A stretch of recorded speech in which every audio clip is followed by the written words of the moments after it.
سورۃ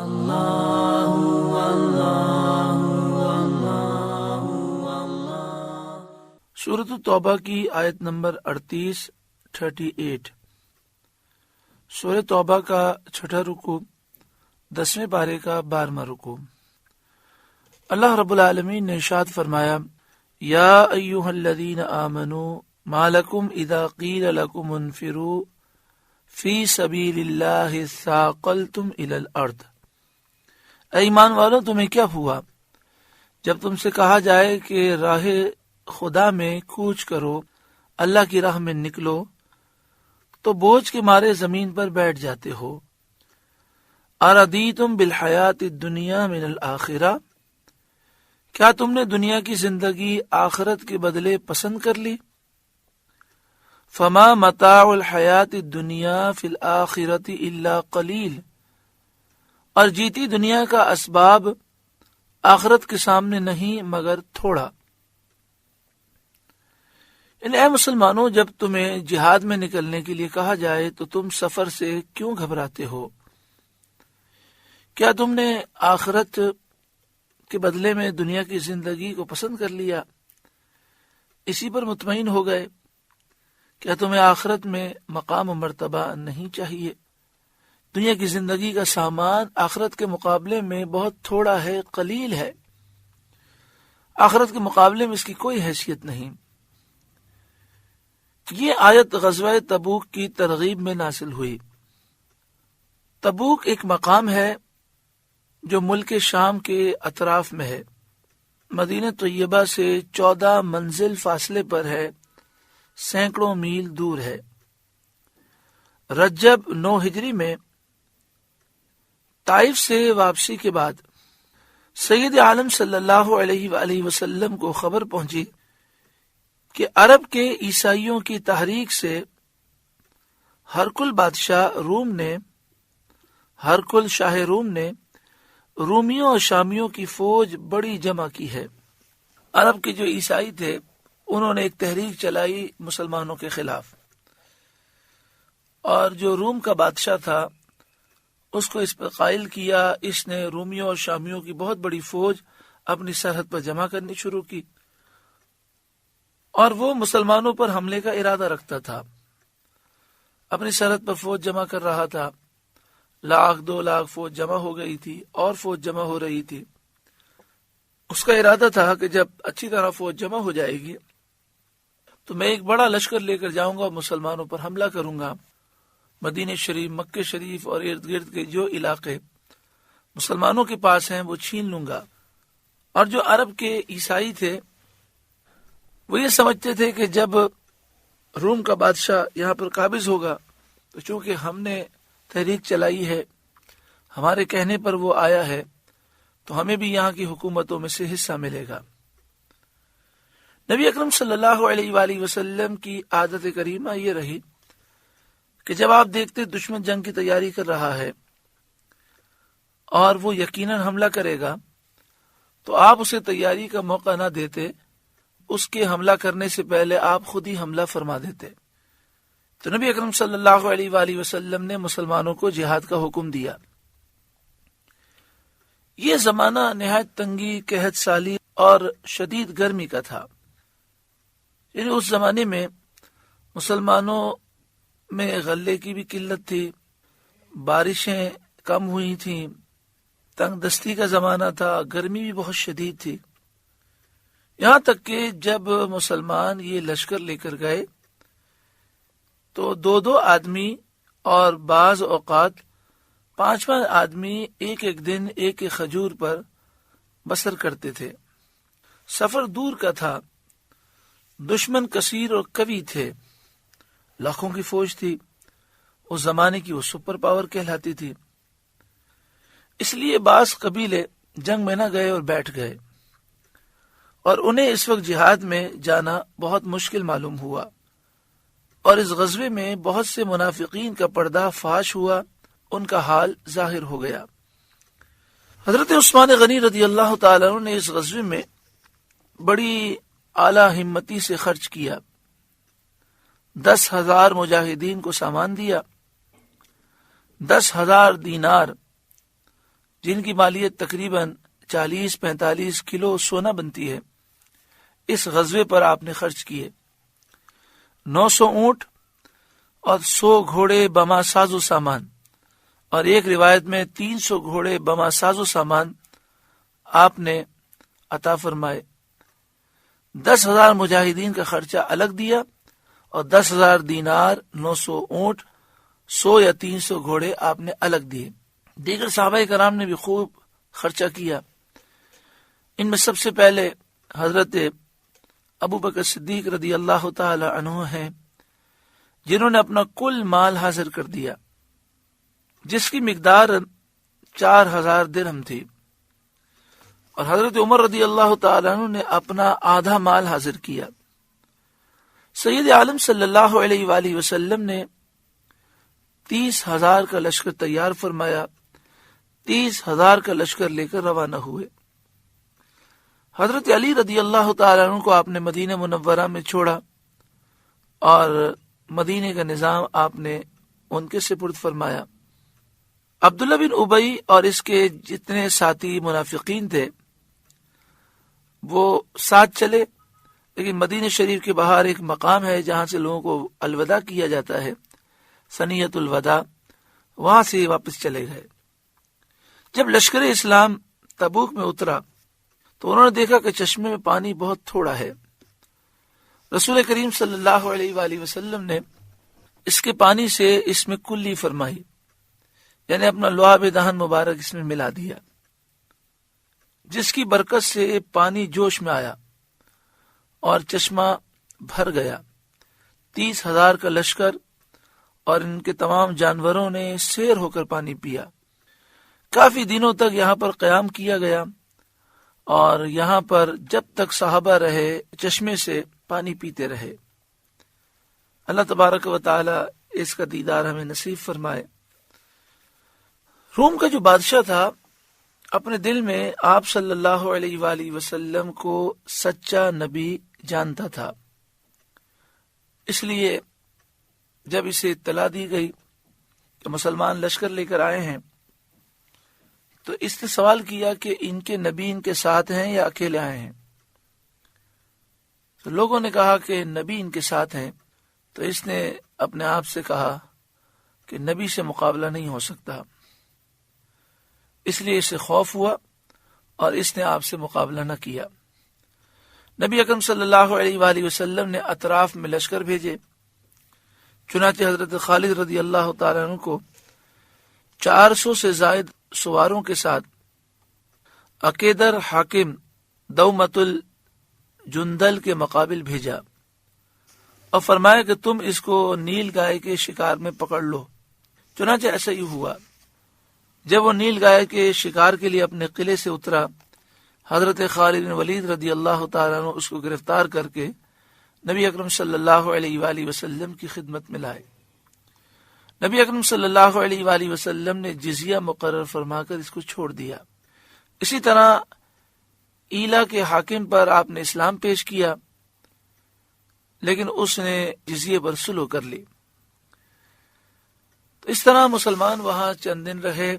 اللہ تعالیٰ نے مسلمانوں کا رعب و دبدبہ قائم فرمایا، دشمن مغلوب ہو گئے اور کئی علاقے فتح ہوئے، بہت سا مال غنیمت ملا، اور مسلمان کامیابی اور مال غنیمت کے ساتھ، نفع کے ساتھ، عزت کے ساتھ واپس پلٹے۔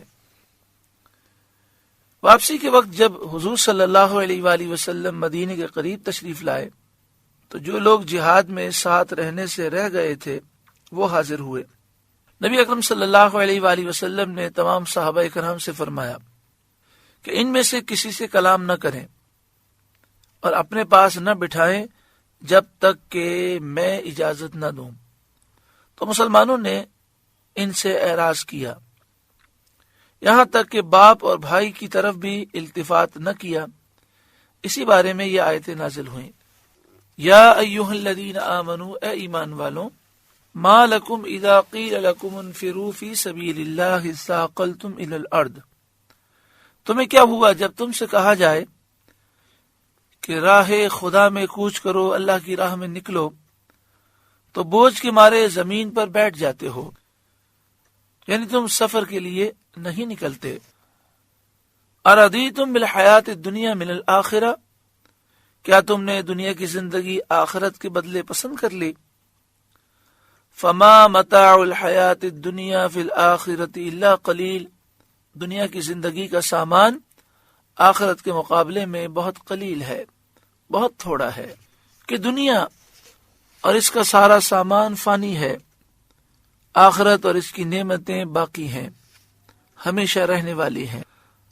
الا تنفروا يعذبكم عذابا علیما، اگر نہ کوچ کرو گے تو تمہیں سخت وہ سزا دے گا۔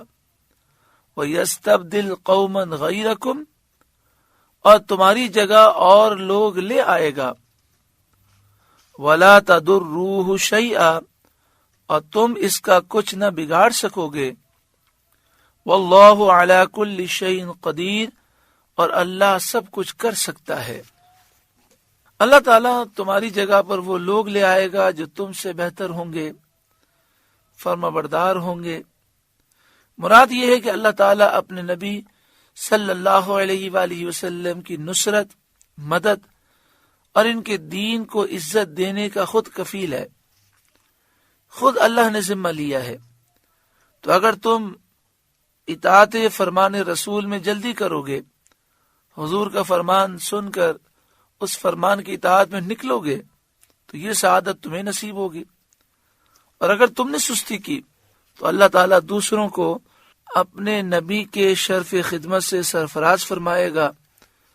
تم نے ناموس رسالت کا کام نہ کیا اور ناموس رسالت کے کام میں قربانی نہ دی، تو اللہ دوسروں کو یہ شرف عطا فرمائے گا، یہ ڈیوٹی کسی اور کی لگ جائے گی۔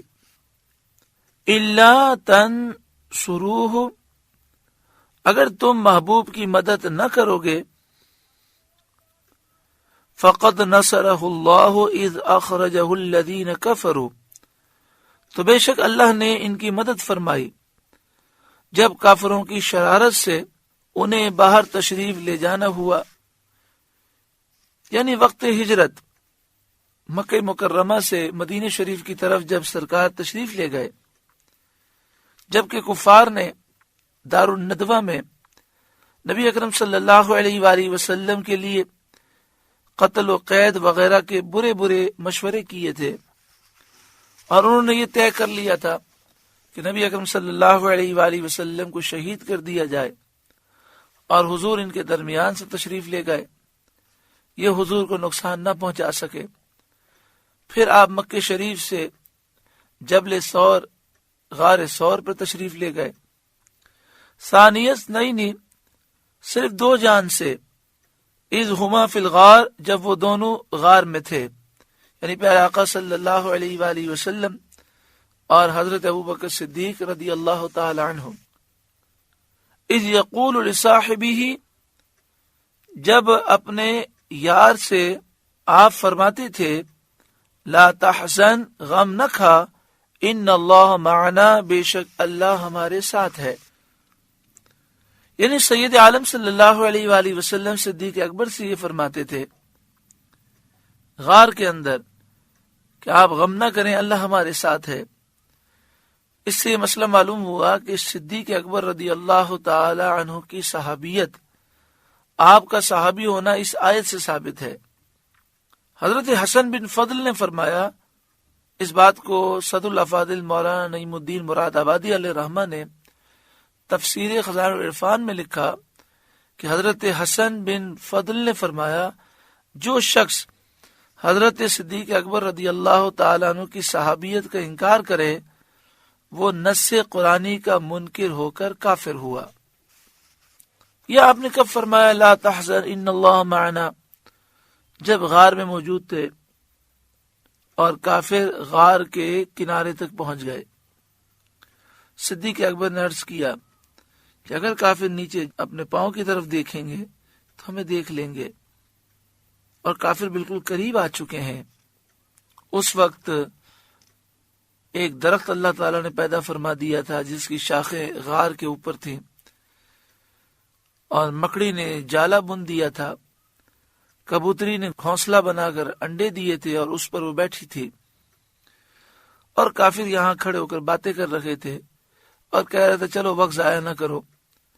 ایک کافر کہنے لگا ارے یہ غار کے اوپر جو مکڑی کا جالا ہے اور جو درخت ہے یہ تو میں نے حضور صلی اللہ علیہ وآلہ وسلم کی ولادت سے پہلے بھی دیکھا تھا۔ تو اس وقت حضرت صدیق اکبر پریشان ہوئے کہ اگر کافروں نے نیچے اپنے پاؤں کی طرف دیکھ لیا تو ہم نظر آ جائیں گے۔ تو پھر آقا صلی اللہ علیہ وآلہ وسلم نے فرمایا لا تحزن ان اللہ معنا، غم نہ کھا، بے شک اللہ ہمارے ساتھ ہے۔ آپ نے یہ نہیں فرمایا لا تخف، کیونکہ خوف اور حزن میں فرق ہے۔ اپنی جان کا غم ہو، اپنی جان کی فکر ہو تو اسے خوف کہتے ہیں، دوسرے کی محبت میں دوسرے کی جان کی فکر ہو تو اسے حزن کہتے ہیں۔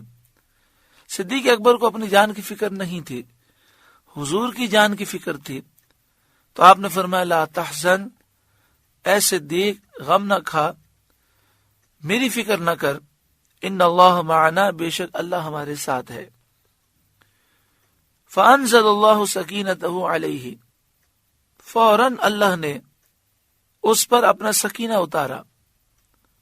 یہ لا تحزن ان اللہ معنا ایک ایسا پیارا جملہ ہے، قرآن کی ہر آیت پیاری ہے، لیکن اس جملے کی تاثیر یہ ہے کہ کوئی آدمی پریشان ہو، غمگین ہو، فکر میں ہو، آپ اس کے سامنے یہ کہہ دیں لا تحزن ان اللہ معنا، تو فوراً سکینہ نازل ہو جاتا ہے اور غم اور فکریں دور ہو جاتی ہیں، معاملات آسان ہو جاتے ہیں۔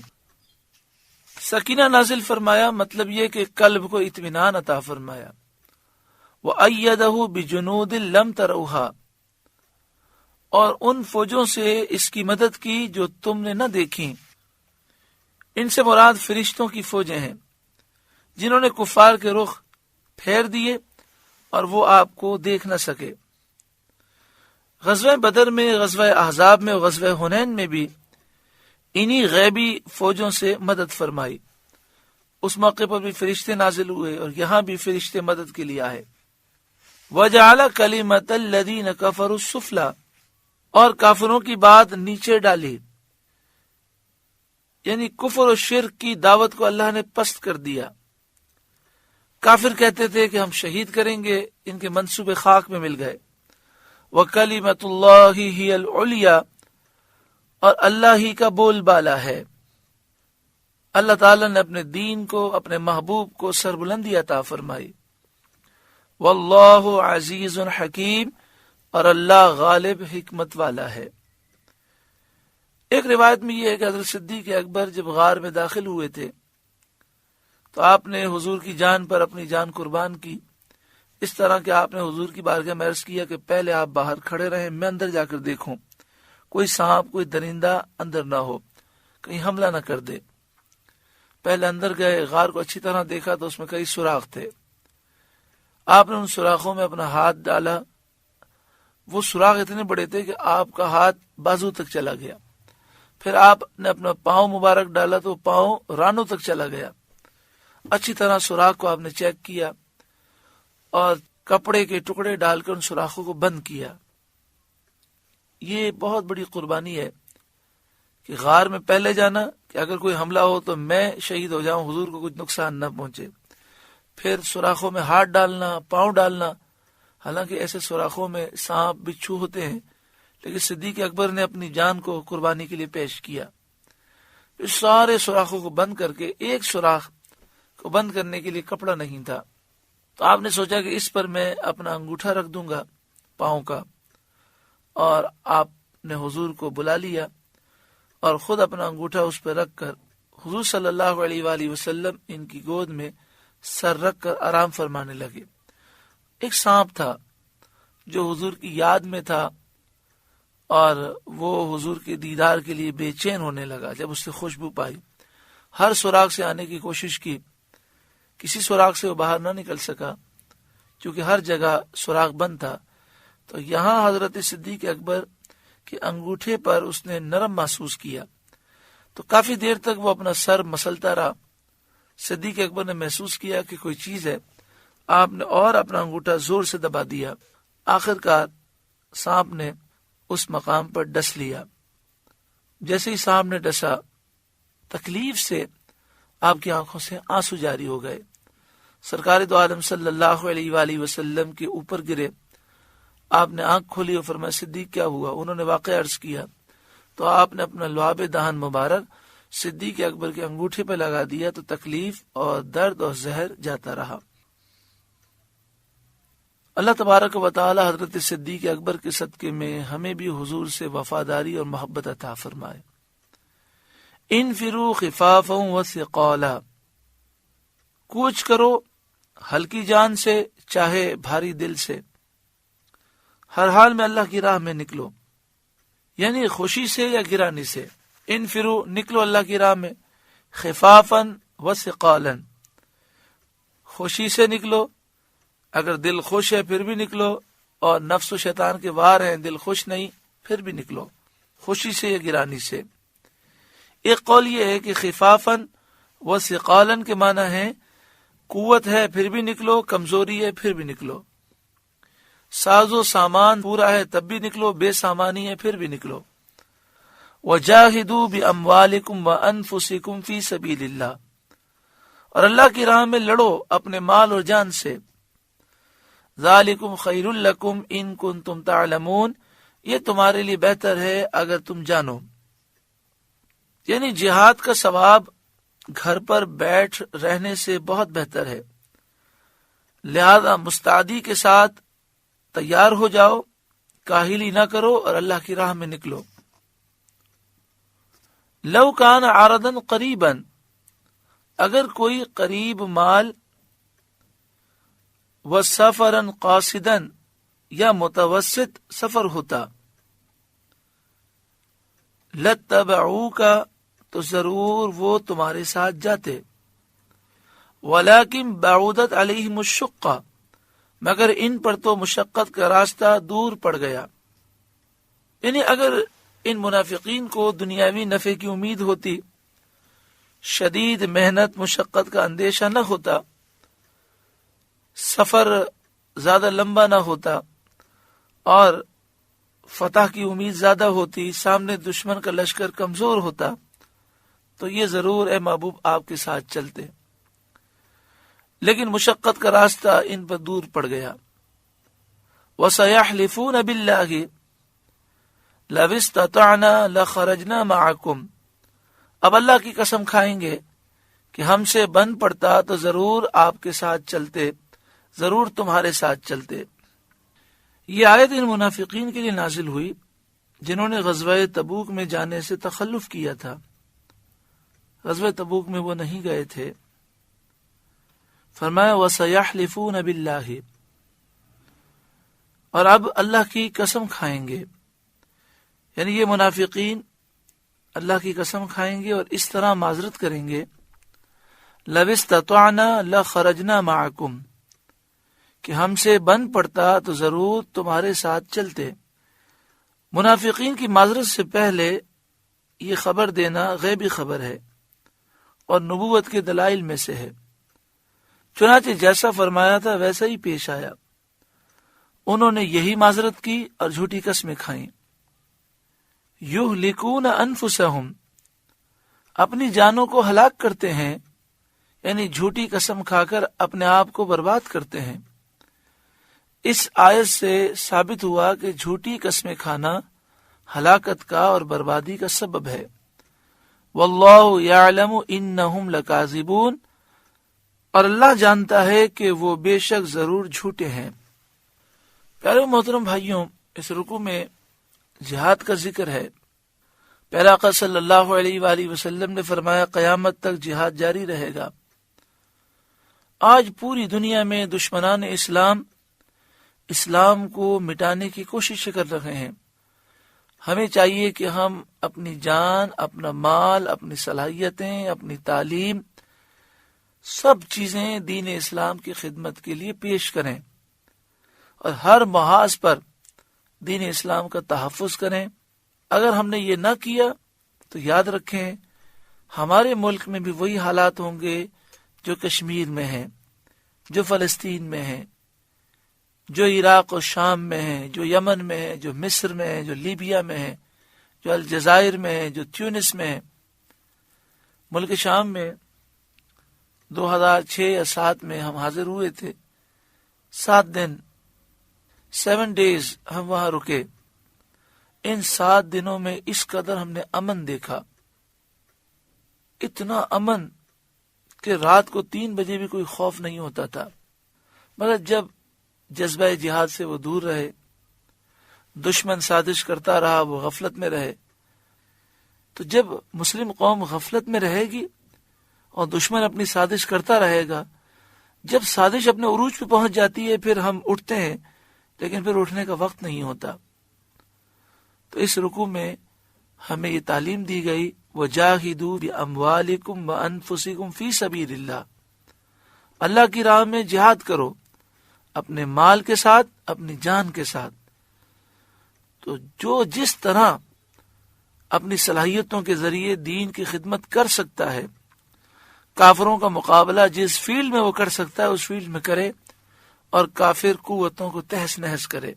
محترم و پیارے بھائیوں، آج جہاد سے ہم کتنے دور ہو گئے کہ ایک طرف تو ہمارا نعرہ یہ ہے کہ نبی اکرم صلی اللہ علیہ وآلہ وسلم کی محبت میں ہماری جان بھی قربان ہے. دوسری طرف آپ دیکھیں، غازی ملت ملک ممتاز حسین قادری شہید علیہ رحمہ کا معاملہ تھا.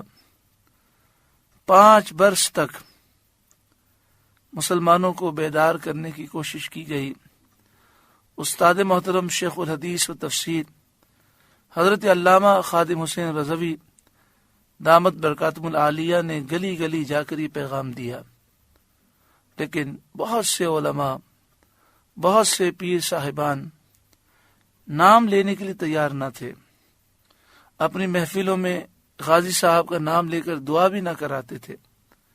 جب ان سے کہا جاتا تو کہتے ہمیں یہود و نصارہ کی ایجنسیوں سے خوف آتا ہے، وہ ہمارے کام کو نقصان دیں گی، دشمن ہو جائیں گے. کوئی بولنے کے لیے تیار نہ تھا. جب 5 سال کے بعد آپ کو شہید کر دیا گیا تو سب نکل پڑے، سب جنازے میں شریک ہوئے، سب نے افسوس کا اظہار کیا.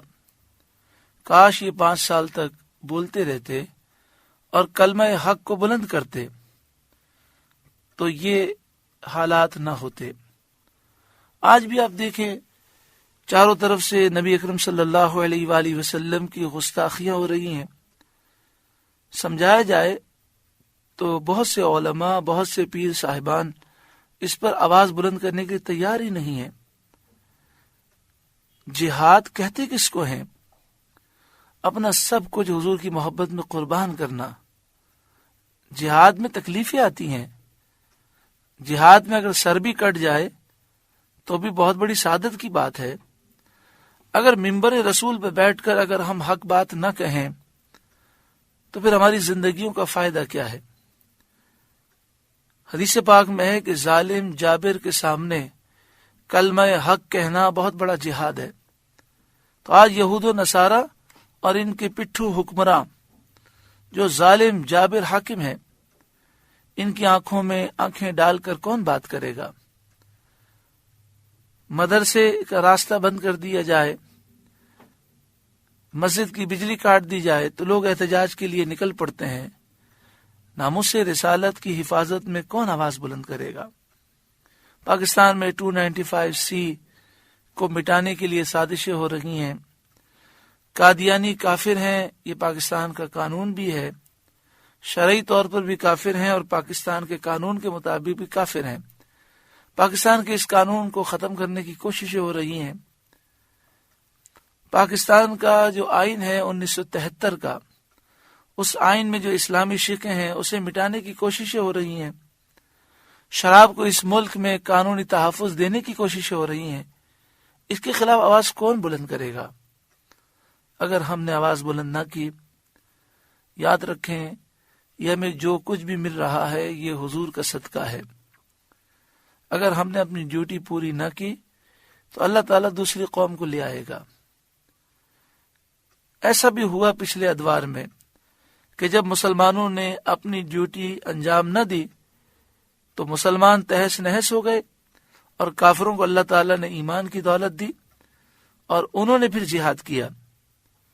اس لیے ہم بیدار ہو جائیں، ہر عالم کو، ہر پیر کو بیدار کریں، ہر طالب علم کو بیدار کریں، ہر مسلمان کو بیدار کریں کہ اپنی طاقت کے مطابق حق کے لیے آواز بلند کرو. اگر تم اپنا مال خرچ کر سکتے ہو تو دین کی سربلندی کے لیے، ناموس رسالت کی حفاظت میں اپنا مال خرچ کرو. اگر تم میڈیا پر یا سوشل میڈیا پر اپنی آواز بلند کر سکتے ہو تو وہاں آواز بلند کرو. تم اگر پرنٹ میڈیا سے تعلق ہے تمہارا تو وہاں حق کی آواز بلند کرو. تم اسمبلی میں ہو تو وہاں حق کا پرچار کرو. اپنی ڈیوٹی پوری کرو، ورنہ اللہ کا جب غضب آئے گا تو سب ہی شکار ہوں گے. پیارے آقا صلی اللہ علیہ وآلہ وسلم کے صدقے میں اللہ تعالیٰ ہمیں بیداری نصیب فرمائے. صبح اٹھتے ہیں دنیا کی فکر، رات کو سوتے ہیں دنیا کی فکر. مسجد کے ممبر سے اگر کوئی حق بات کرے تو کہتے ہیں کہ مسجد میں ایسی بات نہیں ہونی چاہیے. بتائیے مسجد کے ممبر پر، ممبر رسول پر اگر حق بات نہ کی جائے گی تو پھر کہاں کی جائے گی؟ اللہ تعالی ہمیں جذبہ جہاد نصیب فرمائے، شوق شہادت نصیب فرمائے. اللہ تعالی استاد محترم شیخ الحدیث و تفسیر حضرت علامہ خادم حسین رضوی صاحب کو اور ان کی بنائی ہوئی تحریک لبیک یا رسول اللہ کو اللہ تعالی عظیم الشان کامیابی نصیب فرمائے، اور پوری دنیا کے مسلمانوں کو ایسی بیداری عطا فرمائے کہ سب لبیک یا رسول اللہ کا نعرہ لگا کر ایک پرچم تلے جمع ہو جائیں. سب کی یہی پکار ہو، یا رسول اللہ آپ کے دین کی حفاظت کے لیے، آپ کی ناموس کی حفاظت کے لیے ہم سب حاضر ہیں. اسی طرح یہاں پر آخر میں فرمایا گیا کہ جو جھوٹی قسم کھاتا ہے وہ اپنی جان کو ہلاک کرتا ہے. تو خدا را کاروبار میں بھی قسم کھاتے ہوئے احتیاط کریں. اول تو سچی قسم بھی نہ کھائیں، اور اگر سچی قسم کھانی ہو تو بہت سوچ سمجھ کے کھائیں، کہیں جھوٹی نہ ہو جائے، کیونکہ جھوٹی قسم کاروبار کو بھی برباد کر دیتی ہے، بال بچوں کو بھی برباد کرتی ہے، گھر بھی تباہ ہو جاتا ہے، انسان خود بھی برباد ہوتا ہے. اللہ تعالیٰ عقل سلیم عطا فرمائے، ہمیشہ سچ بولنے کی توفیق عطا فرمائے. سورہ توبہ کا 6واں رکوع مکمل ہوا. اللہ تعالیٰ اس رکوع کے نور سے ہمارے قلوب کو روشن اور منور فرمائے. اللہ اللہ